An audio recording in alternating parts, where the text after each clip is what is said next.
નમસ્કાર મિત્રો, અમારી ગુજ્જુ રસોઈ ચેનલને સબસ્ક્રાઇબ કરો અને નવા વિડીયો જોવા માટે બેલ બટન જરૂરથી દબાવજો.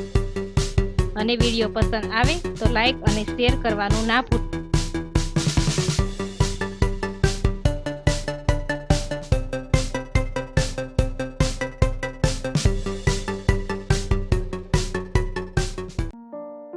નમસ્તે મિત્રો, આજે આપણે પીઝા બનાવીશું.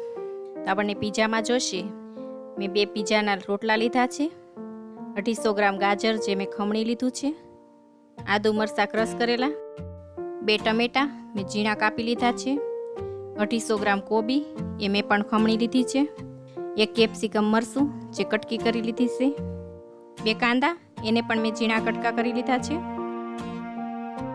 1 કપ ચોસ અને બટર, 1 ચમચી હળદર, સ્વાદ અનુસાર મીઠું, થોડું આખું જીરું અને રાઈ, 1 ચમચી અજમા, chilli sauce, soya sauce, pizza મસાલો, વિનેગાર અને ચીઝ. તો ચાલો આજે આપણે પીઝા બનાવીએ. હવે એક કડાઈ મૂકી ગેસ શરૂ કરી તો તેમાં આપણે બટર નાખીશું. આપણે 2 ચમચી બટર નાખી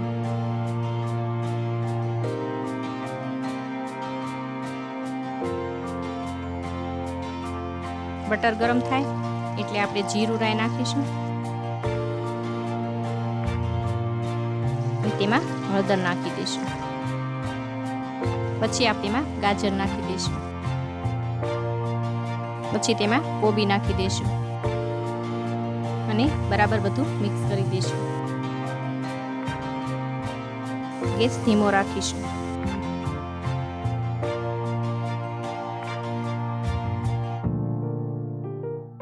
હવે આપણે તેમાં કાંદા, ટામેટા, કેપ્સિકમ મરચું નાખી બધું બરાબર મિક્સ કરી લઈશું. હવે તેમાં લસણ, આદુ, મરચી ક્રશ કરેલા નાખીશું. સ્વાદ અનુસાર મીઠું નાખીશું. અજમા નાખીશું. પછી તેમાં થોડોક સોયા સોસ નાખી દઈશું. ચીલી સોસ, વિનેગાર અને પીઝા મસાલો નાખી બધું બરાબર મિક્સ કરી દઈશું.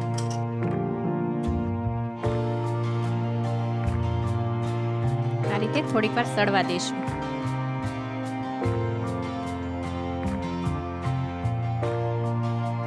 આ રીતે હલાવતું રહેવું.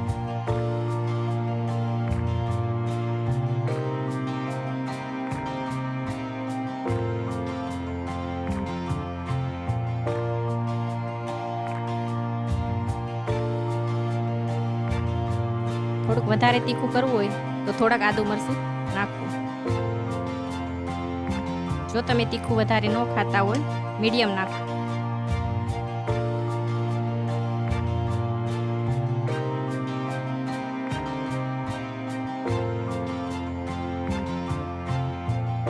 આ રીતે બધું આપણું સરસ મિક્સ થઈ ગયું છે. ઉપરથી આપણે લીલા ધાણા નાખીશું. બધું બરાબર મિક્સ કરી લઈશું.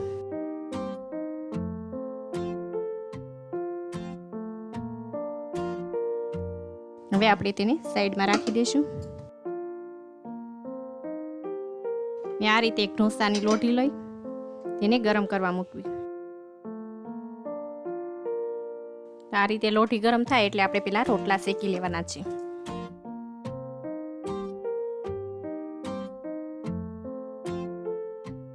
આ રીતે આપણે 2 સાઈડ રોટલા શેકી લઈશું.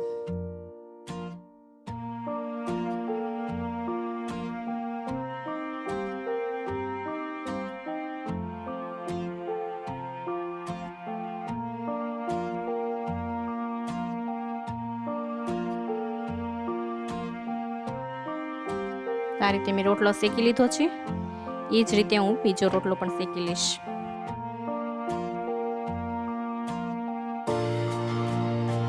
તો આ રીતે મેં રોટલા શેકી લીધા છે. હવે ગેસ ધીમો રાખી આપણે પીઝા બનાવીશું. હવે આપણે લોઢીમાં બટર નાખી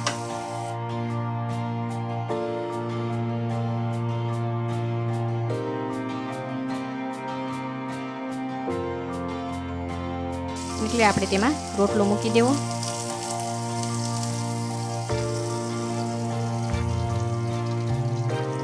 પછી આપણે તેમાં સોસ લગાવી દઈશું.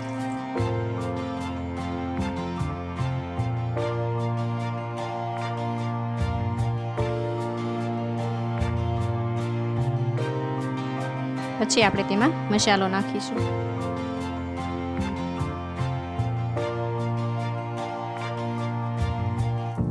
આ રીતે બધે ખરખો મસાલો નાખી દેવો.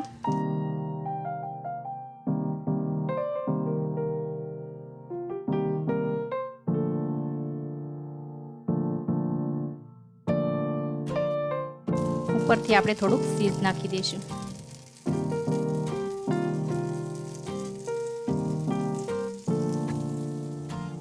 અને ધીમા ગેસે ગોળા ઢાંકણ હોય એ પણ ઢાંકી શકાય અને થોડીક વાર સડવા દઈશું.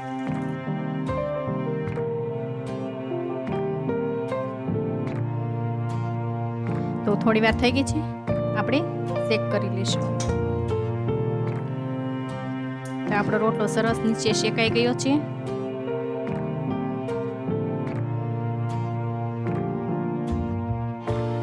તો હવે આપણે એક પ્લેટમાં કાઢી લઈશું.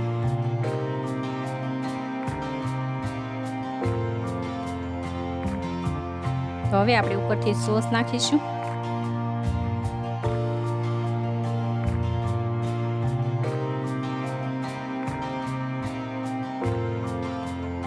અને થોડુંક ચીઝ નાખીશું.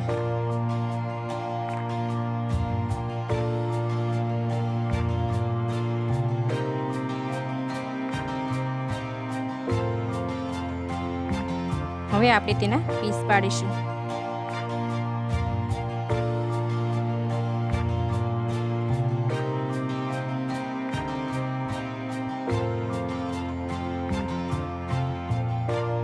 તો મિત્રો તૈયાર છે આપણા પીઝા.